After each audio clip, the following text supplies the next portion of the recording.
Hey, what's up, guys? How's it going? Welcome back to another episode of the Gauntlet Recap. We had a cool episode tonight. We're going to recount the primetime games, and there was a lot of them. They were pretty interesting.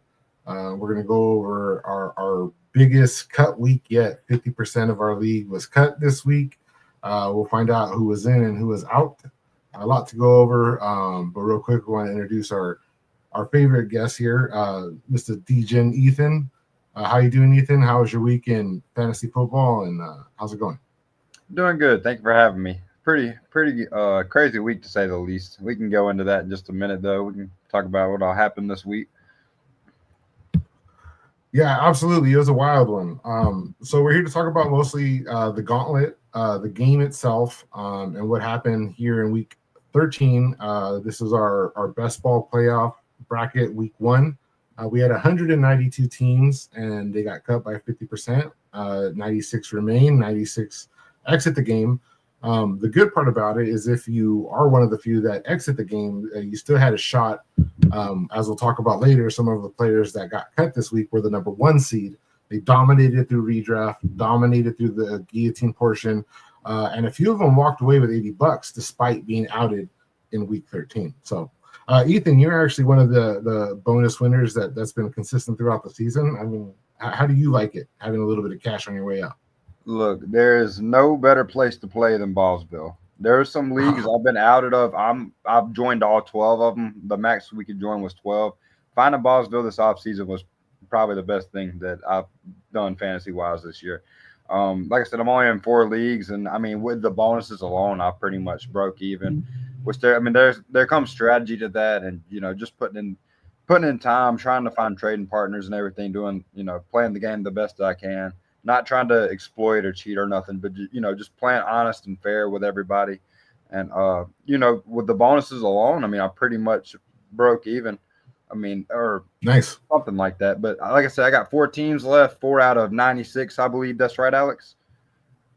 Yeah. So Out of maybe, the so maybe, 96, you're four of them. so maybe one of those 4 is the lucky winner this year, and hopefully add a little, hopefully adds the cherry on top to it. So.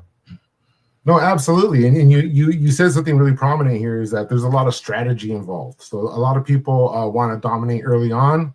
That was kind of my strategy. It didn't work out. I was number one seed and then fell off before week 8 was done.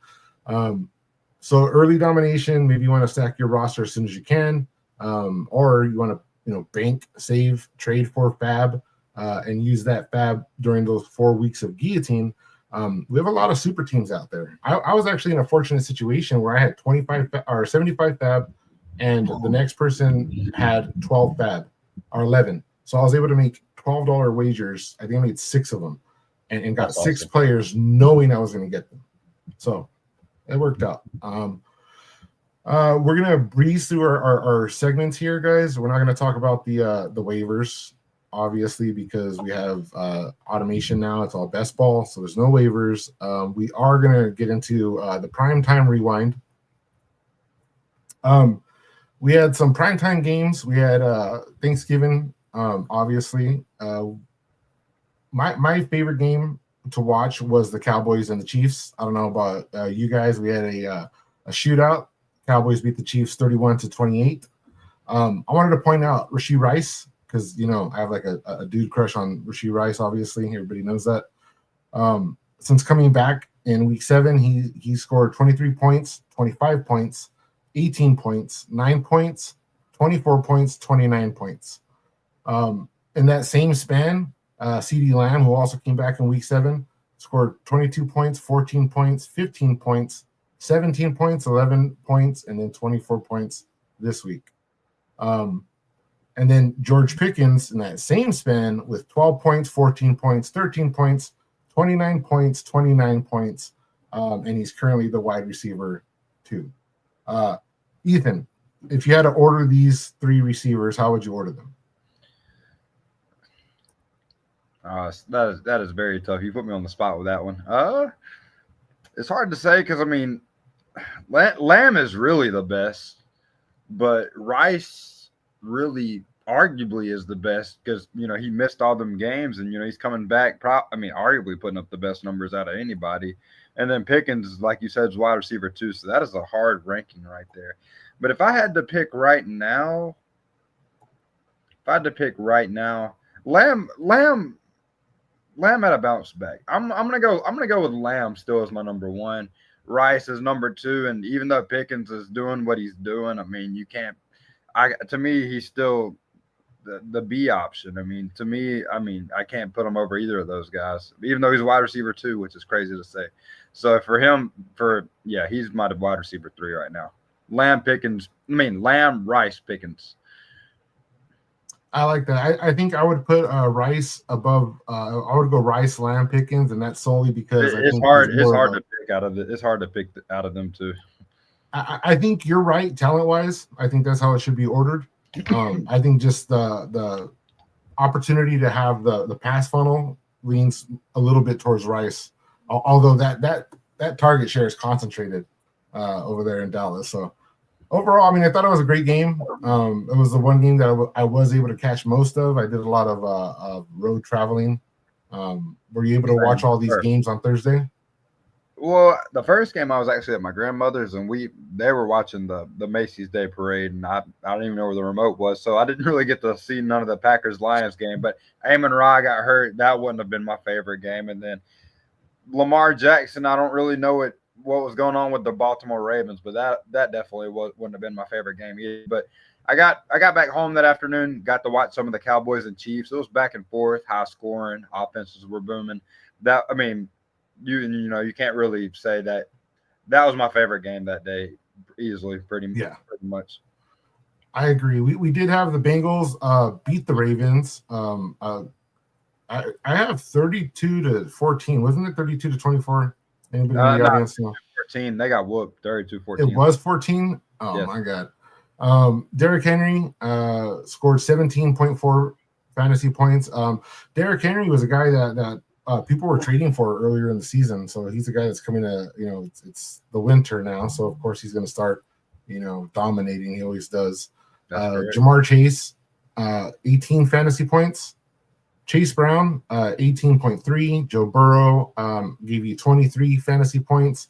Lamar Jackson with his Whomper, 6.54 fantasy points. And the reason we don't have kickers was McPherson ended the day with 24 fantasy points. Do you have any of these players on your rosters, Ethan? Let me think. I do have one guy whose name is Lamar Jackson. I actually in our brass ball leagues, I want to say him and Amon-Ra is the reason why I'm eliminated. Thanks to him and Amon-Ra leaving the game early, and Lamar.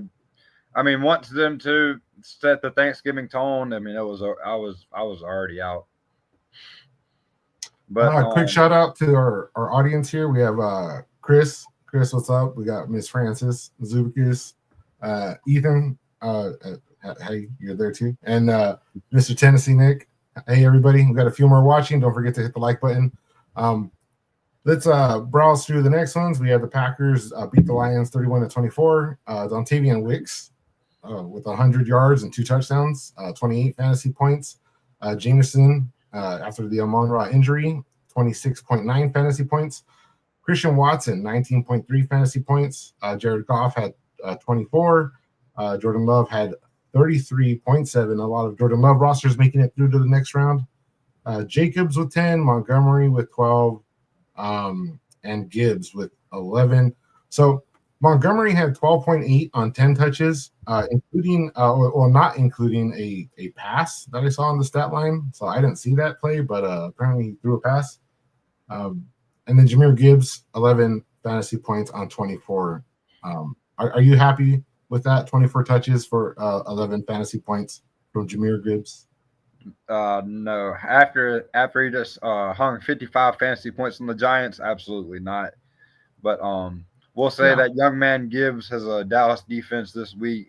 He should get back to feasting. So I mean, the duds do happen in fantasy, but I there's no reason why he should have 11 fantasy points ever. And the reason why I'm giving you guys the fantasy points is because these are like players that we're going to see that did or did not break into some of the championship rosters. Going on down the line, we had a Friday night game where the Bears beat the Eagles 24-15.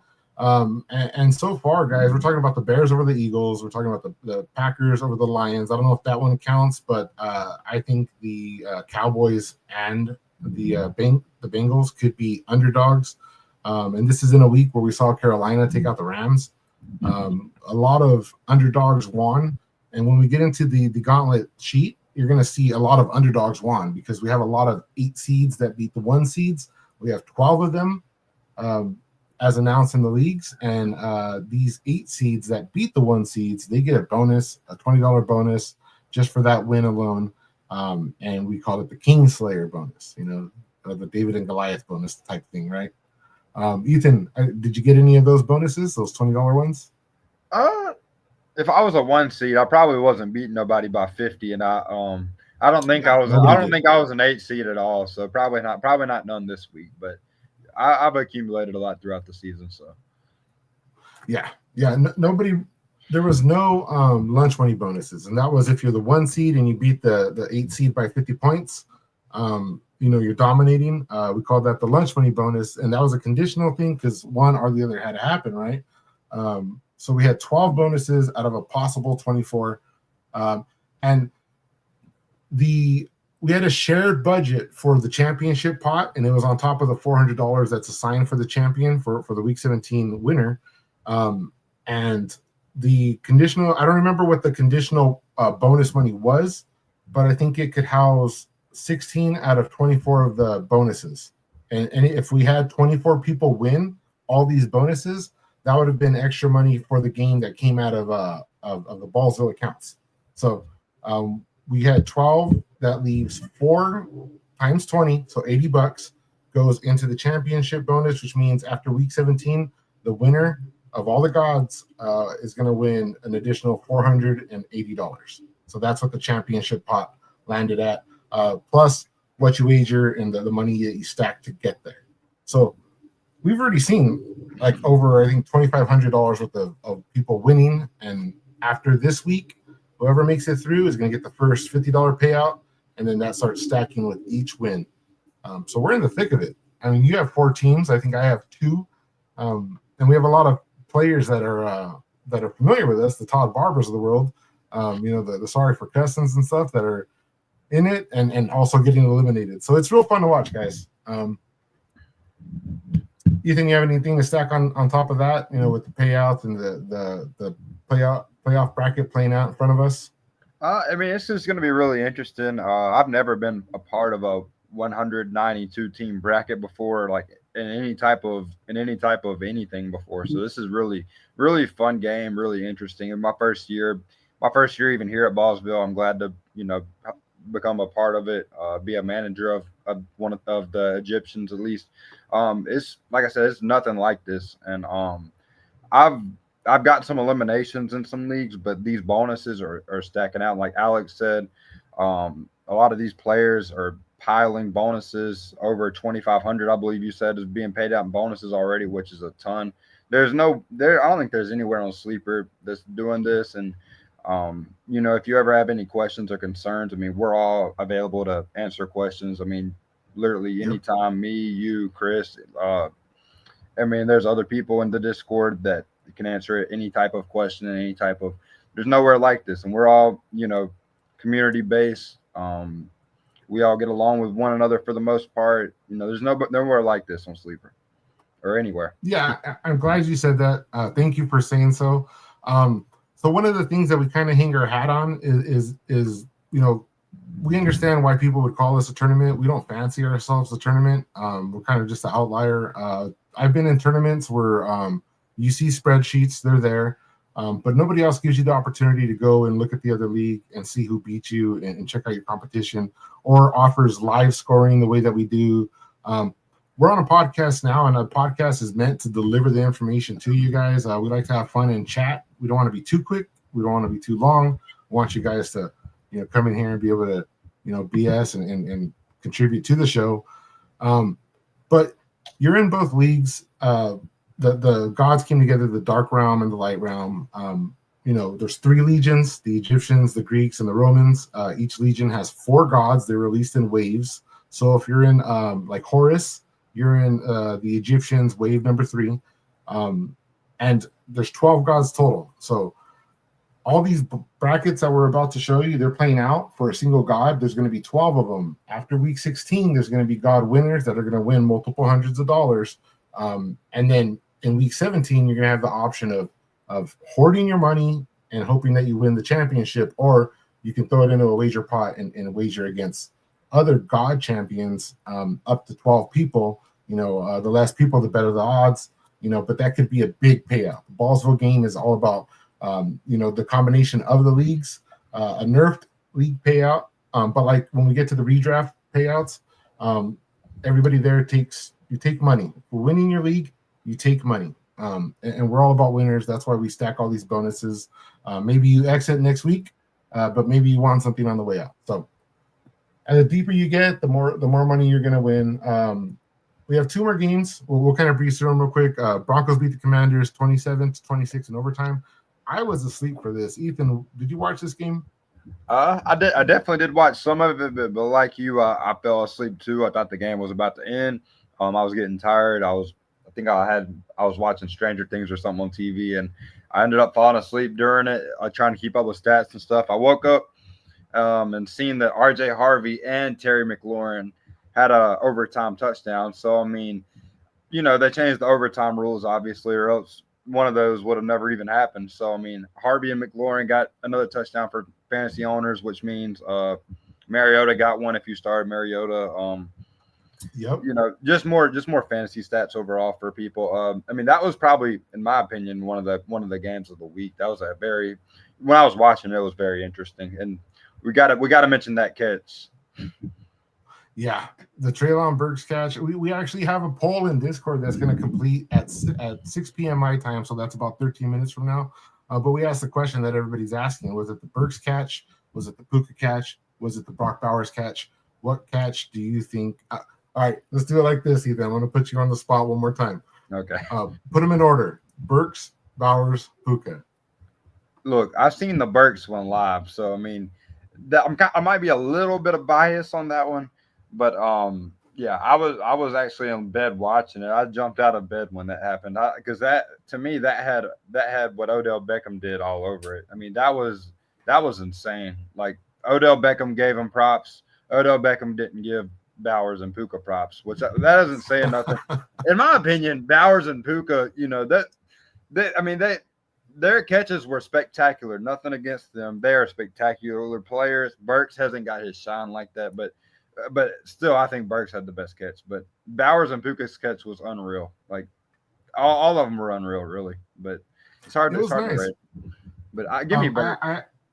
I also saw, I think it was an Alec Pierce grab where this dude elevated. He went up like a 9-foot grab. I was watching the game. Yep, I did definitely seen that too. Yeah, and then we saw a wonderful Kyle Williams, rookie from the Patriots. We saw his reception, and that was remarkable. If you watch his footwork there, it's like that was impressive too. So just to have a catch like that being drowned out by even better catches, I mean, a lot of catches this week had me like, whoa! Like, and I'm watching I watched 3 of those. I watched the Pierce one, Burks, and the Patriot Williams live. Insane. And so, I fell asleep, guys. I'm an early riser. I am West Coast, but I wake up at 3 a.m. So I did fall asleep for that one. But when I went to bed, I had 12 points in my flex spot for a league I wanted to win for the Gauntlet, and my opponent had Bo Nix, who had just elevated his roster 2 points above mine, and all I had left was RJ Harvey. So waking up to RJ Harvey and his points, I had it in front of me a minute ago, but oh, there it is, 21.2 points for RJ Harvey. Actually got me the win in that league, and I am great. And then finally, our last matchup was the Patriots beating the Giants 33-15. This was a shellacking. Drake Me with 24 fantasy points. Devin Singletary had 19 in a loss. And Jackson Dart paid the price for 15.56 fantasy points. This was pretty brutal to watch. I mean, not only did they kick their butts, but they laid the smacking down on them too. And you guys will notice Chris is not here. I'm not saying this is why he's not here, but I'm not saying this is not why he's not here. We wish you a speedy recovery. And Ethan, did you watch any of this game? What do you think about Oh this one? yeah, I definitely did. And there were some.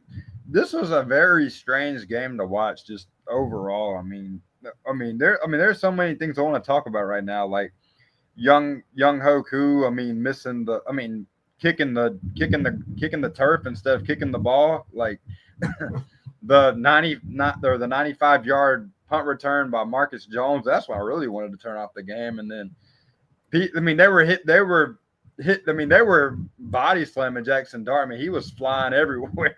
I mean, that was just a crazy game to watch. The Kyle Williams catch. I mean, kind of brutal for the Giants. And I mean, if anybody started Tyrone Tracy, I think he was hurt. That's why Singletary got as much as he did. Not Giants are the backfield is just a mess right now. I mean, their whole team's just a mess right now. The coaching changes. Dart trying to stay healthy. I mean, I don't know if this guy's gonna ever have a one healthy season. Like, I mean, I know he's a rookie. Me saying this right now, but the way he's playing, I mean, he's getting hurt like every game. And then, I mean, next year, like what I was saying in the Discord, we want Dart, Scat, Neighbors, whoever they sign in free agency. We want all of them to stay healthy. I want to see that Giants team, and I want to see them make the playoffs next year. We all want to see it. We're all rooting for you, Chris, and the Giants.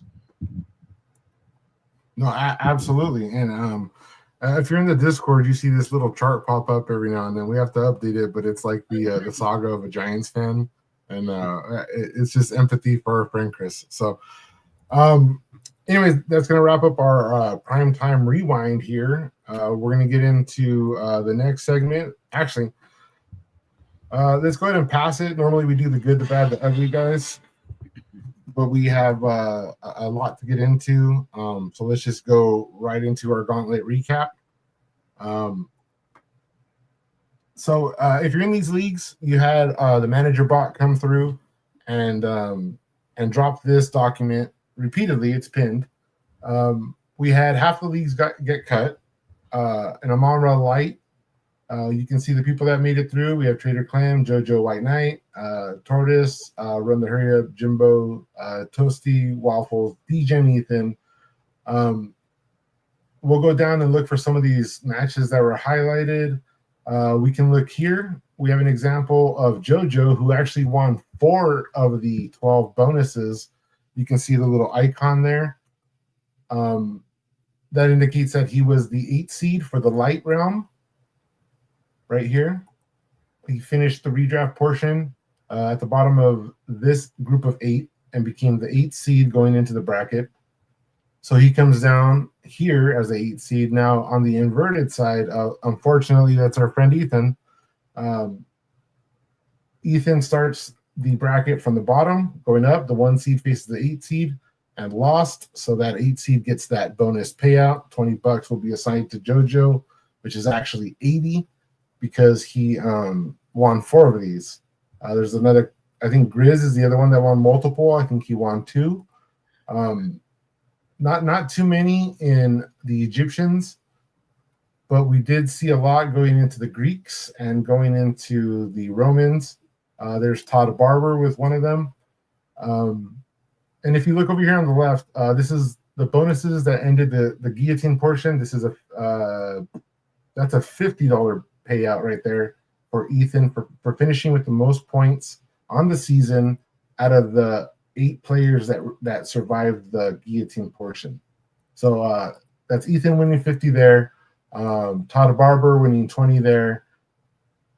Todd Barber again with the $20 bonus. Chris, sorry for cussing, won 50 out of Apollo. So this is to give you an idea, guys, of how the payouts start to stack up.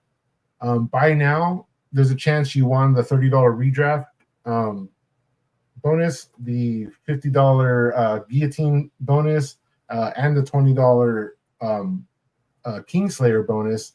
And then you start stacking up. You're already at $100 there. So a couple matches to highlight. We had P. Grote over here, the number 1 seed, winning our friend Chris, sorry for cussing, by looks like 0.12, something like that. 0.2, yeah. but yeah, this document is free for you guys to go look at. It's pinned in every league. We're going to keep getting into it. We'll do a little bit of simplifying, but you can see after this week, we start getting into the payouts. Once you get to this spot out of P Growth and run the hurry up, the winner is going to receive $50. And then the following week, the winner of that matchup will receive 75. That stacks. And then 128 after week 15. And then we get into the championship where all 12 of the gods are going to face off. And if you're in these leagues and you're going up against your opponent, they're going to be in the opposite realm, unless you have certain times where your opponent's going to be in your league, but you have a gateway overall to just watch where your competition is going to be at. So it's one of the things we provide to you in the end after we do the 12 gods where they face off. Whoever wins that, their league is going to open up. And because there's so much traffic and people coming in and out, we do offer you, if you want to tag me in your league, I'll come in and remove you from the league so you don't have to go through all the notifications. Because, I mean, let's be real, Ethan, it's a lot of notifications, right? Yes, it very well can be. But we're here for it, guys. We'd rather give you too much information than not enough information. There's a lot of stuff that goes into these leagues, not just like what you need to know now, but what you need to know coming up. Because at the end of week 14, the Ballsville game in general, we have 40 leagues to determine the league winners for our way too early best ball, which starts in February. We have to do 40 of those. We have 96 of the big game best ball, and we have to get them prepared for their end of season after week 15. Plus, we have playoff preparation for 32 dynasty leagues and 20 redraft leagues. And that's as Gauntlet starts to thin out and the player pool starts to thin out, that game starts to close up, and then we ramp up these other games and stuff like that. So a lot to do. And thank you to Ethan for stepping up and helping to manage these leagues, because it's a lot of work, man. I mean, let's be real, right? It very well can be. Yeah. I mean, I enjoy it though. I mean, it's nice. I mean, it's cool seeing the teams that win and the teams that get all these bonuses and stuff, and just filling out the brackets and stuff, and seeing how many teams score plus more than 200 points. I mean, it's cool to look at. And unfortunately, some teams scored 200 this week. I mean, I had a team that scored 189 and I still lost. So I mean, it's pretty cool. Yeah. There was at least 2 teams that scored over 200 and took the L this week. So it's a lot of heartache. That's rough. If you're on the document, I kind of supersized some of these more interesting matchups. We had a league, or 2 leagues, obviously one of the gods, where the winner was determined by like 1.4 or 0.14. And then in the same league, somebody was beat by 0.02. So that's a tough one right there. So one of the other things we wanted to cover, again, if you go to the Ballsville game website, you can come over here. You can check out the scoreboards, guys. There's so much to offer here. There's tools. There's windows into all 5 of our games. Like we said, the 2 best ball, the redraft, the dynasty, which is looking to expand. To start the year, we're going to do orphans and then expand. So stay tuned for that. It'll be updated on the website. And the website in general is going to get a big overhaul. That's on the horizon. So good times. But for the Gauntlet game, you can see we sorted here. We can actually choose to sort by weekly. We can get to week 13 and select it. And then right here is going to give us a little insight. So this is actually needs to be updated again. This is last night, but you can see 201 for Grizz Tony.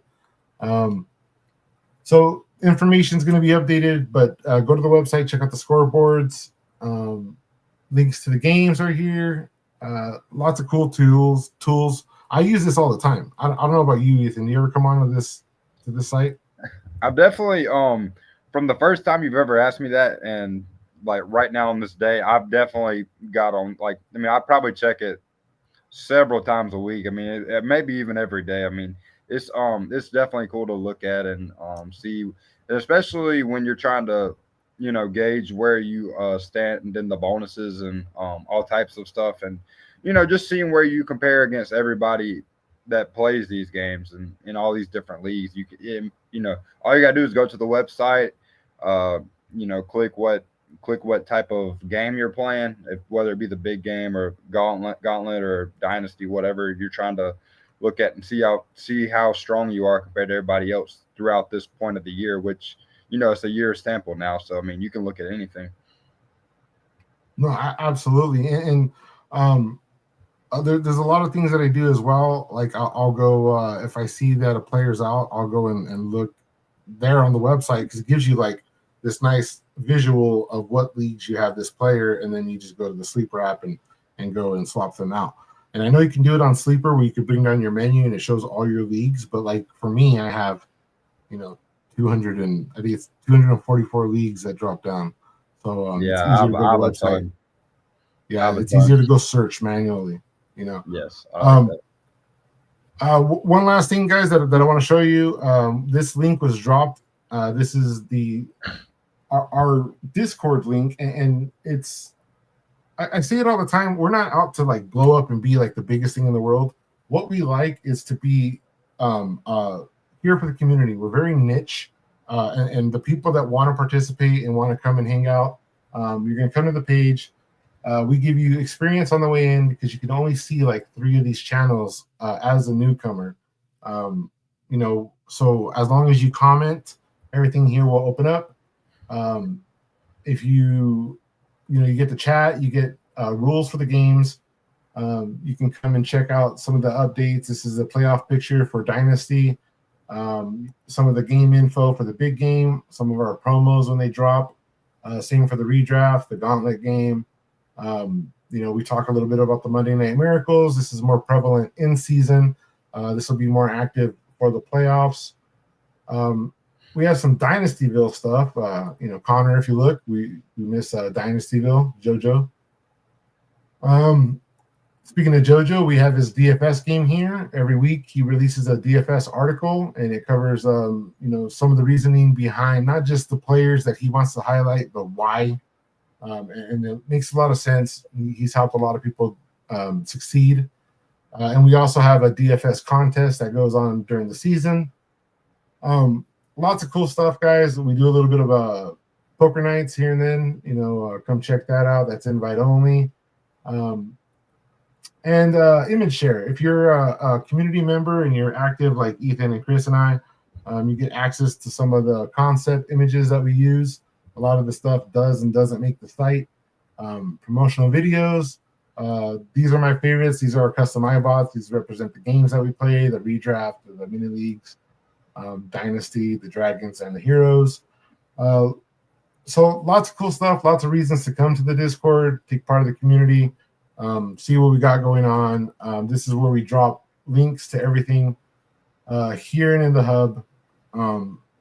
And like for me personally, I have a lot of fun running these things, but I have even more fun like getting to know people and just kind of seeing what works and what doesn't work.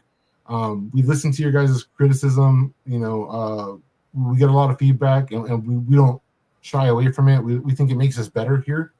I know we have a lot of changes coming up for the Gauntlet game. We have the brass balls that we're playing. Ethan, you're part of that too, the Managers League. Luckily, before you were a manager, you got in there because you were what I nicknamed a whale because you were in every one of the Gauntlet leagues. Yes, that's correct. Shout out to you, Todd Barber, Cheeky Hobson, Chiefs Life, and sorry for cussing. Chris. Yeah. So what do you think about the brass balls and some of that pirate element that we have that we might introduce here? Hey, don't ask me that right at this moment. I just got eliminated. No, I'm just playing. I love it. Like I love it. It's been it's been very interesting. The pirate stuff is pretty simple, pretty straightforward, pretty easy. And if we were to make any types of changes or anything, we have all off season to talk about. But I mean, I don't think there's really any to be made. I mean, the game's going to be great next year. I'm excited for it to expand and join several of those and be have different league mates in those. I mean, that's a really fun game. I just don't like being eliminated this week. Thank you, Lamar. Thank you, Amon Ra. Yeah. That Lamar was rough, man. And I also lost because of Lamar Ra. There was a lot of a good, bad, and ugly this week, guys. Like we say, for every win, there's got to be a loss. That's the nature of the game. I know it sucks if you're the number 1 seed and you're dominating enough to stack up those bonuses to get $80, and then to have your season eliminated in 1 week, maybe because of an Amon-Ra injury.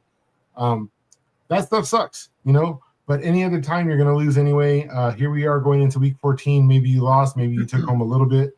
But it's the nature of the game. At the end of it, once these God leagues have determined their champion out of the 24 players that started, we're going to have some big winners that won a couple $100 at that point. And then we're going to have a bunch of people that won money that they stacked along the way. So there's going to be some people that lose, but in the end, we're going to have one really happy person and a bunch of people that are excited that they played the game. And we hope that you're one of them and that you come back next year. Tell a friend. We're going to do some fine-tuning, revamping, right? Clean up some rules, simplify some things, and listen to your suggestions. So like Ethan said, if you have any questions, just contact us, Westlex on Sleeper, DJ and Ethan. A lot of fun tonight. Tomorrow we're going to do a freebie. Join us for the soundboard. Chris will be there. I'll be there. And we're going to have, I think Tanner's going to be on. Ethan, you have anything for us before we get out of here? Oh, nothing really. Just looking for this next week of football. Non-traditional. In the redraft leagues, I don't know if I'm allowed to talk about that, but redraft leagues, we are going to have playoffs next week. And then probably most traditional leagues, there's playoffs next week. So, we're getting down to the nitty gritty. I remember when we were drafting like it was yesterday. So time flies. Enjoy your time while you're here. And we're going to get drafting as soon as the playoffs end, I believe, right? Or not, or the real playoffs, not Super the Bowl. fantasy playoffs. Super Bowl, yeah. We start drafting they're called the mini leagues, the way too early best ball. Before the NFL draft, and they keep us busy. Their budget, they're $4 entries, but don't laugh at it because the last year our 2 big winners won $690 and $190 off a $4 entry. So in other words, the fun never ends, and the playoffs start this week. So hopefully, if you're watching or even if you're not watching, hopefully we got some big winners here in Ballsville and everywhere else. So that's all I got to say. Absolutely. We have a lot of fun ahead. Stay tuned for the, like I said, the soundboard, which is more of a social interaction for us to vibe with and talk some NFL football. But the Ballsville update is where we're going to get into the thick of it and start covering the other leagues and playoff pictures and winners and payouts and orchestrate all that stuff. So we invite you guys to just kind of hang out, come join the Discord, follow those links, check out the Sleeper Hub. Go to the YouTube for the show. We have promos all over TikTok. We have the website. Kind of anywhere you look, just search for us by name. Big surprise, guys. Nobody took the Ballsville game. So it's ours. We're everywhere. There is a town somewhere in the Middle East, the Mid-East of America. But other than that, guys, it's been fun again. Lots of information out there. And next week, we're going to see another 50% cut. So hopefully that's not you guys. Have a good night. Later. 10, 9, 8, 7, 6, 5, 4, 3, 2,